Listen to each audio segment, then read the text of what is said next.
Hello student, आज हम BA second year जो मध्यकालीन इतिहास है उसी के फर्स्ट पेपर को लेकर आए हैं। जो ये वीडियो बीए सेकेंड ईयर के जो इतिहास का फर्स्ट पेपर होगा, जो ऑब्जेक्टिव पेपर होगा, उसी के संदर्भ में कुछ महत्वपूर्ण प्रश्न है जो हम 50 प्रश्न को लेकर आए हैं। जो पूर्व के परीक्षा में पूछे गए प्रश्न हैं उसी से संबंधित है प्रश्न। तो बच्चों, इस प्रश्न को आप लोग बढ़िया से एक बार पढ़ लीजिएगा। हो सकता है यही प्रश्न आप लोग का रिपीट कर दे, तो ध्यान से एक बार पढ़ लीजिएगा बच्चों। तो बीए सेकेंड ईयर इतिहास का फर्स्ट पेपर है ये। चलिए देखते हैं प्रश्न। जैसे कि पहला प्रश्न है कि टाइथ नामक कर किस देश से संबंधित है। ये एक प्रकार का टैक्स है और ये टैक्स का नाम है टाइथ, और ये टाइथ टैक्स कहाँ पर है? तो ये है फ्रांस में। ठीक है बच्चों। उसके बाद है क्रांति के समय फ्रांस के किसान किस एस्टेट से संबंधित थे। ठीक है, यह भी क्रांति जब हो रही थी, फ्रांसीसी क्रांति, क्योंकि आप लोग का सिलेबस में भी वही फ्रांसीसी क्रांति ही है, तो उस समय क्या था? तो वही है तृतीय। ठीक है, तृतीय का विश्वकोश का संपादक, जो विश्वकोश है विकिपीडिया, उसके संपादक कौन है? तो ये भाई दिद्रो हैं। ठीक है, दिद्रो के बारे में जानते हैं आप लोग, फर्स्ट ईयर में पढ़ चुके हैं आप लोग सभी लोग। ठीक है। चौथा है मेताइहर पद्धति संबंधित है। देखिए, मेताइहर पद्धति ये किससे संबंधित है? ये है सामाजिक व्यवस्था से बच्चों। ठीक है, सामाजिक व्यवस्था से मार दीजिएगा। ले फार्म का नारा किसने दिया था? ले फार्म का नारा ये अर्थशास्त्री थे एक, एडम स्मिथ, और एडम स्मिथ का ये नारा है। ठीक है बच्चों। उसके बाद है दास कैपिटल किसकी रचना? ये भी अर्थशास्त्र से संबंधित है और साम्यवाद से संबंधित है, और ये है विचार, ये था स्टेटमेंट्स कार्ल मार्क्स का। इनकी किताब का नाम है कार्ल मार्क्स, और कार्ल मार्क्स वर्ग संघर्ष का सिद्धांत देते हैं, और ये जर्मनी का विचारक हैं, और जर्मनी में ये पूंजीवाद को समाप्त करने के लिए प्रयास किए थे। दास कैपिटल जो किताब लिखे थे, उसी में उसने वर्ग संघर्ष का सिद्धांत दिया था। ठीक है बच्चों। अगला नेपोलियन का जन्म हुआ था। नेपोलियन का जन्म कहाँ हुआ था? ये पूछता है बार बार। नेपोलियन का जन्म तो वही कोर्सिका में हुआ था बच्चों। ठीक है। सामाजिक समझौते नामक ग्रंथ, देखिए आप लोग राजनीति शास्त्र में भी पढ़ते आ रहे हैं, फर्स्ट ईयर में, सेकेंड ईयर में, थर्ड ईयर में भी अब पढ़ेंगे आप लोग, या इतिहास के फर्स्ट ईयर में भी पढ़े होंगे, सेकेंड ईयर में। ये किताब इतना प्रसिद्ध था, सामाजिक समझौता यानी सोशल कॉन्ट्रैक्ट, और सोशल कॉन्ट्रैक्ट रचना है यह है रूसो की। ठीक है बच्चों।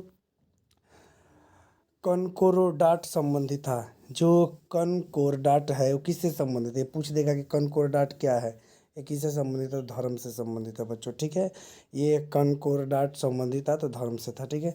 किसने कहा था कि स्पेन के नासुर ने मेरा विनाश कर दिया? किसने कहा था कि जो स्पेन है, स्पेन देश से जानते ही हैं, स्पेन का नासुर ने मेरा विनाश कर दिया? तो ये कहा था नेपोलियन बोनापार्ट ने कहा था। ठीक है बच्चों।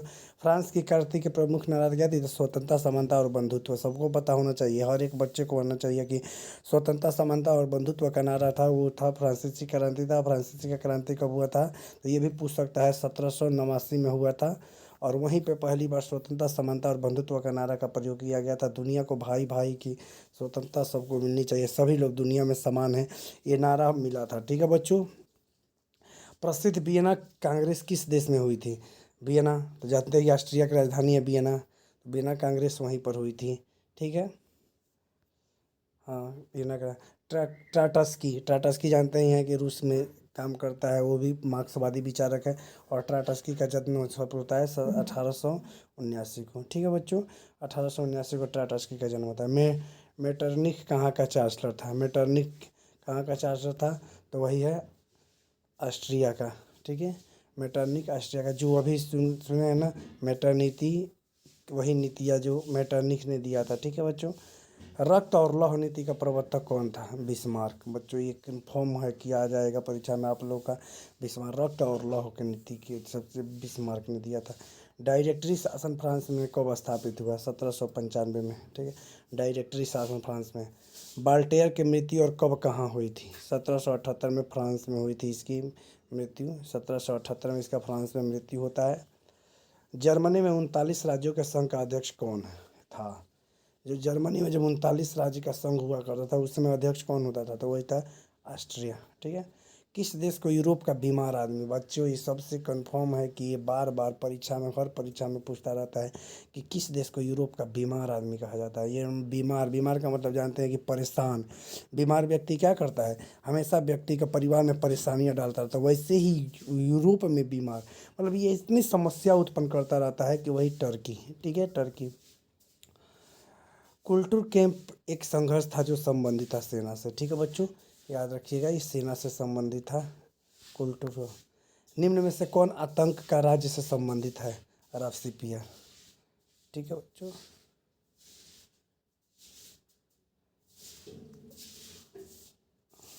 राफ्सीपियर जो है, एक मिनट रुक जाइए। हाँ बच्चों, तो राफ्सीपियर ये आतंक का राज्य से संबंधित है, ठीक है बच्चों। राफ्सीपियर यहाँ पर मान लीजिएगा। फिर स्वर्णिम मध्यम की नीति किसके द्वारा लागू की गई थी? तो स्वर्णिम मध्यम की नीति जो लागू की गई थी ये लुई फिलिप के द्वारा लागू की गई थी बच्चों। यंग इटली नामक संस्था ये है 1831 में, इटली में बनता है और इटली में इसकी स्थापना हुई। टोपाउ का सम्मेलन कब आयोजित हुआ? टोपाउ, टोपाउ का सम्मेलन बच्चों 1820 में आयोजित हुआ था। लीजन ऑफ ऑनर किस देश से संबंधित था? लीजन, लीजन ऑफ ऑनर किस देश से संबंधित? तो फ्रांस में, ठीक है, फ्रांस में ये शब्द था लीजन ऑफ ऑनर। 18वीं सदी का फ्रांसीसी समाज विभाजित था 3 वर्गों में, ठीक है बच्चों, 3 वर्गों में समाज विभाजित। 18वीं शताब्दी यानी 1789 के समय जब क्रांति होती है उस समय फ्रांस का जो समाज था क्या था? 3 भागों में विभाजित था। उसके बाद 28वां है किसने राज लाल कुर्ती दल के? देखो बच्ची कंफ्यूजिंग वाला क्वेश्चन है, दोनों देश में राज लाल कुर्ती था, गैरिबाल्डी और बिस्मार्क। ये बिस्मार्क जर्मनी में और गैरिबाल्डी इटली में करता है, तो ये दोनों होगा। क्वेश्चन आप लोग का गलत पूछ दिया है, ठीक है बच्चों। बर्लिन की कांग्रेस किस वर्ष स्थापित हुई? 1778 में। बर्लिन में जो कांग्रेस की स्थापना होती है वो होती है 1778 में, ठीक है। क्रीमिया का युद्ध किसके मध्य लड़ा गया था? बार बार सबसे ज़्यादा ये भी प्रश्न पूछता है, क्रीमिया का युद्ध किसके किसके बीच लड़ा गया? तो जर्मनी और फ्रांस। आपका बीए फर्स्ट ईयर में भी हिस्ट्री में पूछा होगा ये क्वेश्चन, सेकेंड ईयर में भी पूछेगा, जर्मनी और फ्रांस के बीच क्रीमिया का युद्ध लड़ा गया था, ठीक है बच्चों। सड़ोवा का प्रसिद्ध युद्ध कब लड़ा गया? सड़ोवा, सड़ोवा का प्रसिद्ध युद्ध लड़ा गया था 1866 में, ठीक है बच्चों, याद रखिएगा। सोशल रिवोल्यूशनरी पार्टी का गठन किया था रूस में, सोशल रिवोल्यूशनरी पार्टी का गठन किया था और उसने, ठीक है बच्चों, याद रखिएगा। 1815 से 1848 तक का काल किस युग से जाना जाता है? मैटरनिक युग, क्लियर है बच्चों, ये मैटरनिक युग के नाम से जाना जाता है, जानते हैं। किसने कहा था कि इंग्लैंड के राजा की तरह शासन करने से तो अच्छा है मैं लकड़ी फाड़ना अधिक पसंद है? देखिए बच्चों ये महात्मा गांधी जी ने कहा था, लेकिन इसमें है नहीं, तो महात्मा गांधी जी भी नहीं रहा तो सीधे नेपोलियन से ले लीजिएगा, ठीक है, नेपोलियन भी एक बार बोला था।